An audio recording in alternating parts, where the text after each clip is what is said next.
Hey, good morning, everyone. It's almost 8:30 in the morning Eastern Time. It is the 8th of March, 2022. I'd like to give a full market update looking at most of the major indexes, looking at Bitcoin, looking at the S&P 500, also taking a look at NASDAQ.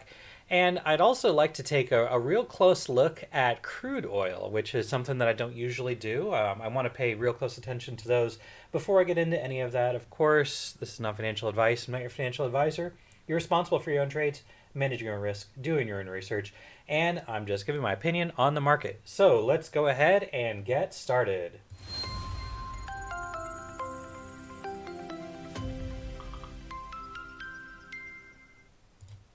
Okay, so first I'm going to start here with the S&P 500. I put a title inside this video description talking about diagonals and wedges, and I'm going to talk about both of those today. First things first, looking at the S&P 500.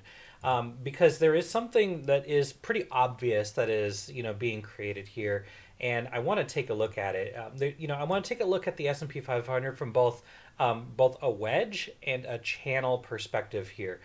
So first off, let's just talk about the easy things, right? Let's talk about the easy things. We had a top back here in January of 2022, and we can draw a pretty clean line straight down here. Okay, so we've got this trend line, which is also it's very important, and I can draw this out, and I would be willing to say that this is going to be pretty strong resistance. There's another trend line that comes off of this as well. I do want to show that there is some merit to this, which is right here. All right, so what we've got here, of course, you can see we've got kind of a major top right there. We've got a major top right there. Even though we pushed through, we created the double top to create a little bit of an expansion. I refer to this as mostly a bull trap. Okay, and then of course we've got a major pivot right here, and then we had this right here, which was another trap. And if you were in our Discord, you would have known that we actually opened a pretty aggressive short at that area right there as well. So far, so good. That's up about 120% at the moment.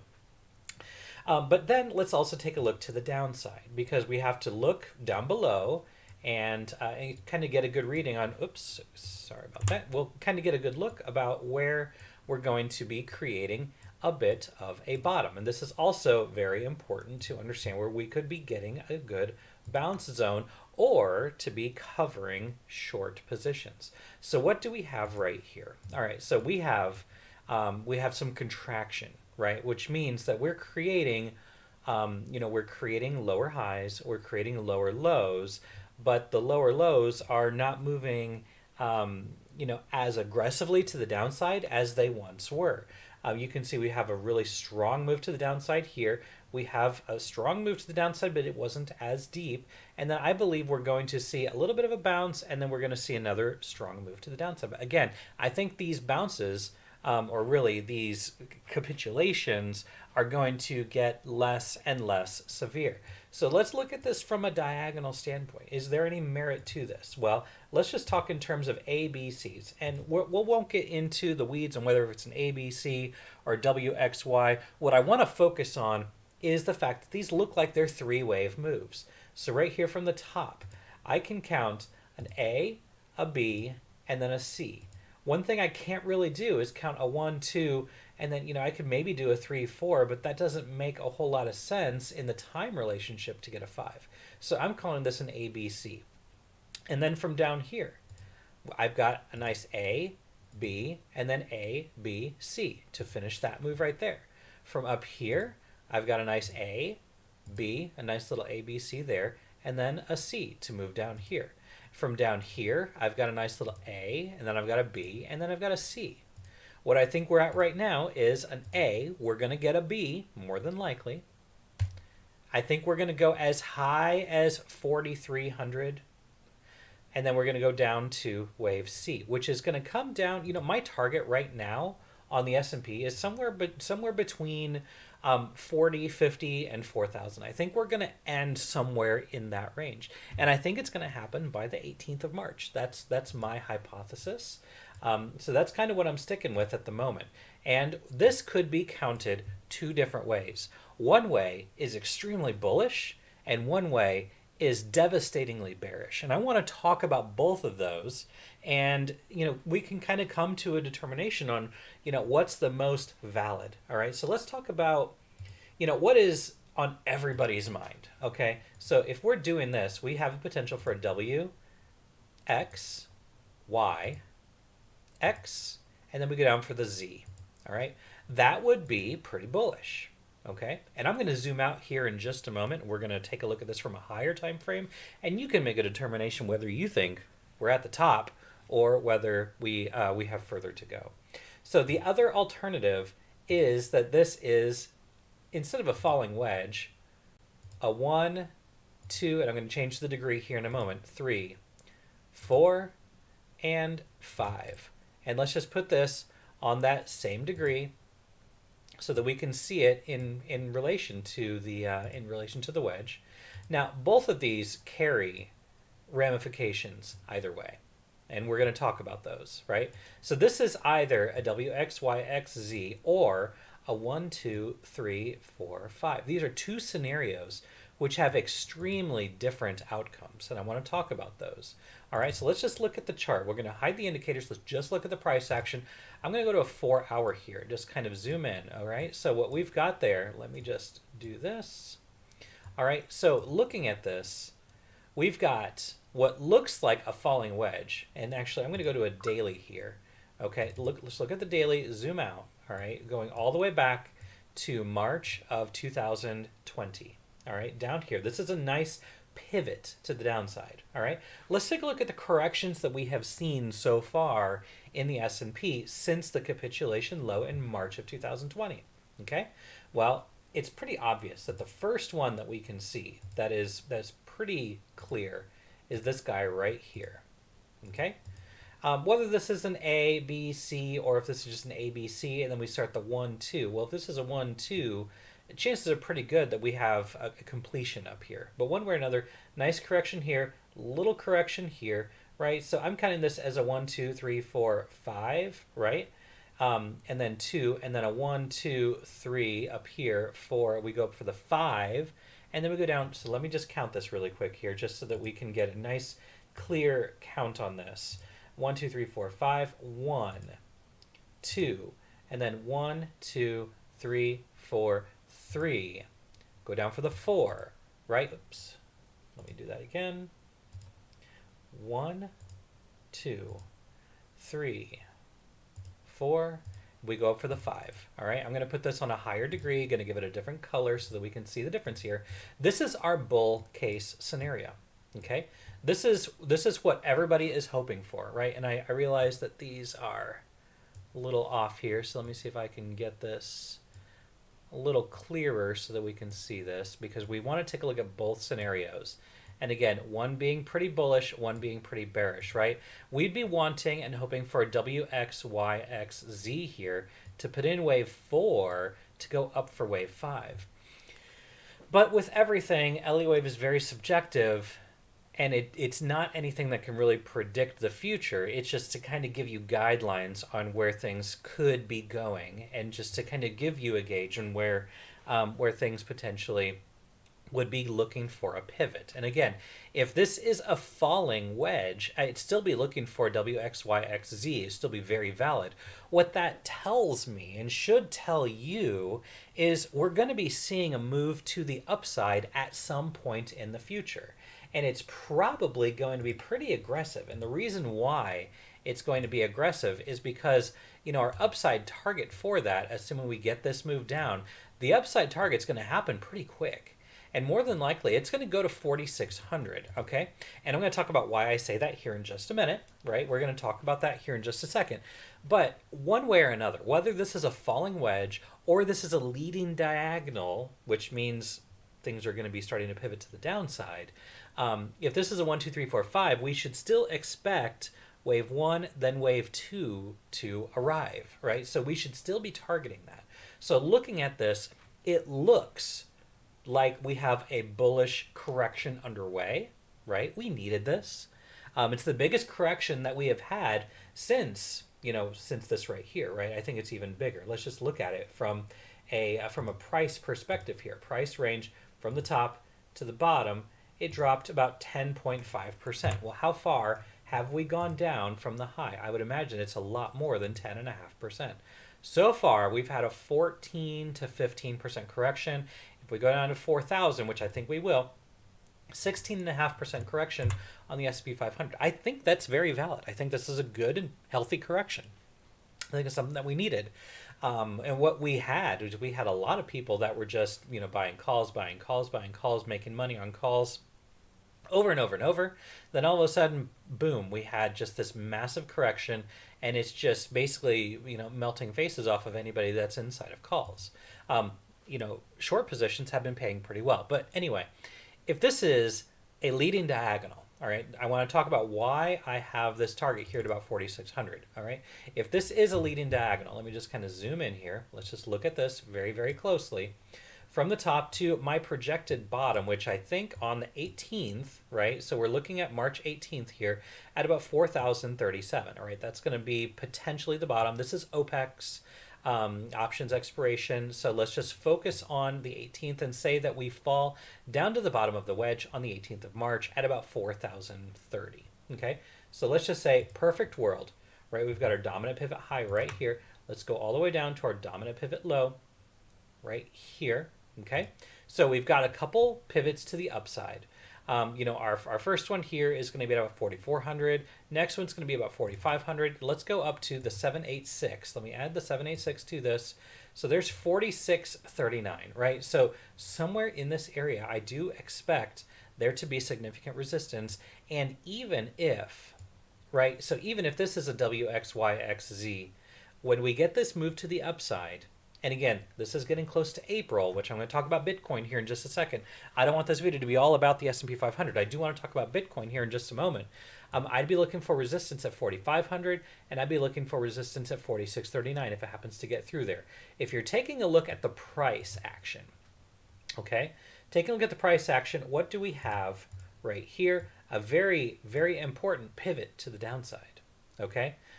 So we had a nice move to the downside, a pivot, and then it rebounded right off of this level, which happens to be right at that 618, assuming that 40.35 or so is the bottom.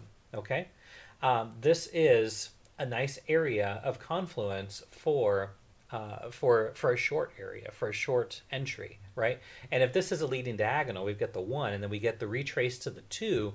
Well, and then we start talking about really bearish scenarios, which I'm not going to do now because people probably call me crazy for doing it, but I always have both scenarios in my mind. So let's move and talk about our good friend Bitcoin, and I'm going to go to the Coinbase chart, and let's just take a look at this on the daily. All right, so I've got nothing on here. I guess first things first, the weekly on Bitcoin is very, very bullish. Looking at it on the indicator, the weekly indicator on Bitcoin, on the Wavemaster indicator, is very, very bullish right now. Higher time frames are oversold. So we have to pay attention to that because more than likely we're going to see a move to the upside. And where I think we're going to go is really heavily dependent on what happens next. All right, so from this high right here, right, which again, we had, this ending diagonal here in this. So this is, my indication this was an ending move, right? We had a high, we had a higher high with a higher low and a higher high, and then we fell through, right? So I believe this is the end of an important move, okay? I think that we've got a pivot low here, and then we have what's the beginning of a wedge that is currently underway, right? And I think it's going to be mostly in lines with an A, a B, a C. Then I think we're working on the D, and then we get the E, which doesn't have to even go to the trend line. Okay, so let's just compress this, zoom in here, and we get this wave E wherever this ends. And assuming we do get this D, which I think we will, probably going to be, and I've talked about this for weeks now, 49 to 52. 49 to 52. I've been talking about that for a long, long time. I believe it was all the way back here around January 22nd. I was buying spot down January 22nd, and I said 49 to 52, right? So it's been for about a month and a half. I've been talking about 49 to 52. I think that's still in the cards. So looking at this from our dominant pivot high to our dominant pivot low, there's 52 right at the 618. Right at the 618. Is it possible we go to the 786? Well, if it's a wedge, yes. That's a 59,000. I'd be looking to shave off some profit at 52, potentially understanding that it could go to 59. So I'm not going to be looking to heavily short at 52, but I'm looking to take stuff off the table at 52, knowing that it could go to 59. And I think if and when we get there, if we do get this move to 59, well, that's going to be more fuel for the fire for the wedge. We're just going to have to take it one step at a time. And of course, I'm now trying to predict the future, which is very, very hard to do, right? But I'd be looking for this to continue through the majority of 2022. Now, what does this mean? What this means is you've got a lot of people that are going to get extremely bored with Bitcoin. People are going to call it a dead asset. They're going to call it a stable coin. They're going to call it all kinds of names.